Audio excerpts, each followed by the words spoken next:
থিওরিটি আগের ক্লাসে আমি আলোচনা করেছি, সেই থিওরি ভিত্তি করে আজকে কিছু বাস্তব সমস্যা এবং সমাধান পদ্ধতি তোমাদের সামনে উপস্থাপন করব। তোমরা সেগুলো দেখো এবং তা সেই বিষয়ে কোন কোন জায়গাগুলো তোমাদের সতর্কতা অবলম্বন করতে হয় সেটাও আমি উল্লেখ করে দেবো, সেটা তোমরা লক্ষ্য করো এবং শিখো।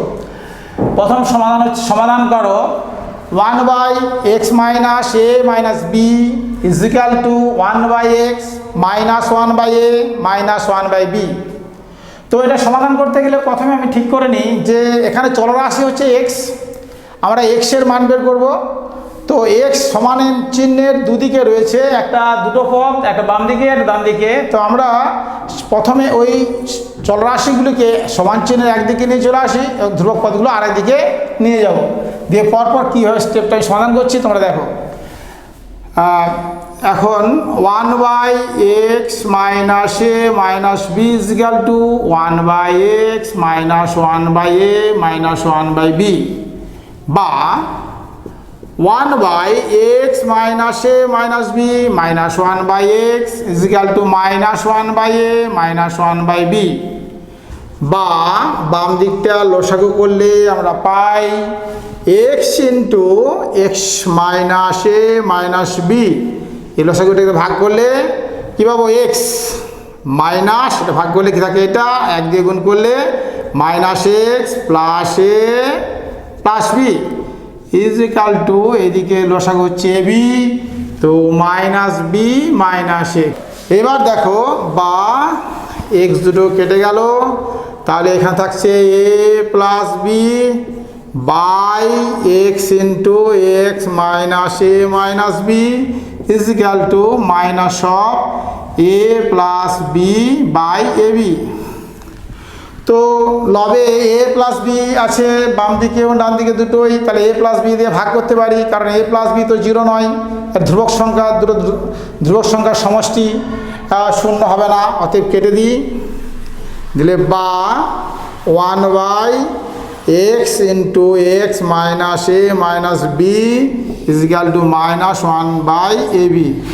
এবার ক্রস মাল্টিপ্লিকেশন, কণাকণি গুণ, তো গুণ করলে কী পাই না, ab is equal to minus of x square minus x minus bx, বা যদি সমান চিহ্ন এদিকে নিয়ে চলে আসি পাচ্ছি আমরা x square minus ax minus bx plus ab is equal two 0, বা প্রথম দুটো পদ থেকে x কমন এলে x মাইনাস a, তৃতীয় পদ থেকে মাইনাস b কমন নিচ্ছি x minus a is equal two 0, বা x minus a into x minus b is equal two 0। যেহেতু দুটি রাশির কি গুণফল কত হয়েছে 0, দুটি রাশির গুণফল 0, অতএব হয় x minus a is equal two 0 নতুবা x minus b is equal two 0। তাহলে এদিক থেকে পাচ্ছি x is equal two a, এদিক থেকে পাচ্ছি x is equal two b। অতএব উত্তর নির্ণেয় সমাধান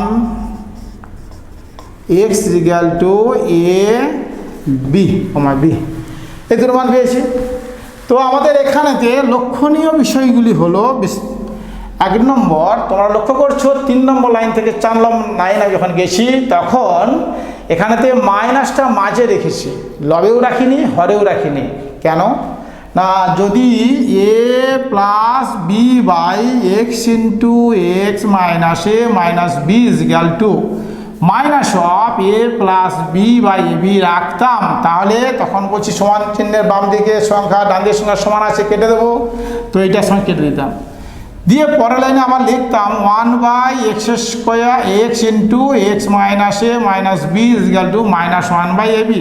এটা সমীচীন নয়, কারণ যখন কেটে দিয়েছি তাহলে এটাও কাটা বোঝাবে, কিন্তু অ্যাকচুয়ালি তো কাটা তো নয়, ওটা মাইনাস আছে। তো এই মাইনাসটাকে এইভাবে রিপ্রেজেন্ট না করে যদি আমরা মাঝখানে রাখি তাহলে কাটতে কোনো অসুবিধা হয় না, কোনো অঙ্কের ভাষারও কোনো পরিবর্তন হয় না, এবং অঙ্কের কোনো গুরুত্বও কমবে না।